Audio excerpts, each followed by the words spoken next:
लातूरमध्ये भीषण आग, बिडवे मार्केटमधील 2 दुकाने जळून खाक.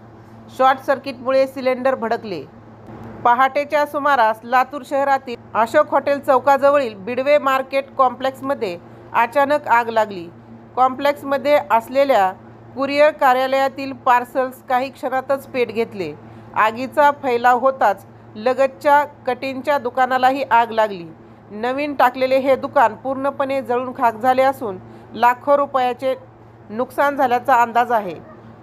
कुरिअर कार्यालयात असलेल्या गॅस सिलेंडरने स्फोटक रूप घेतल्याने आग आणखी भडकली. 3 तासाच्या अखंड प्रयत्नानंतर अग्निशामक दलाने अखेर आग आटोक्यात आणली. शिवाजीनगर पोलीस आणि अग्निशामक पथक घटनास्थळी दाखल झाले आणि शिवाजी चौक ते बस स्टॉप मार्गावरील वाहतूक बंद करण्यात आली. कॉम्प्लेक्समधील इतर दुकानदारांना पोलीस प्रशासनाने तात्काळ फोन करून दुकाने उघडण्याचे आवाहन केले, जेणेकरून पुढील नुकसान टाळता येईल.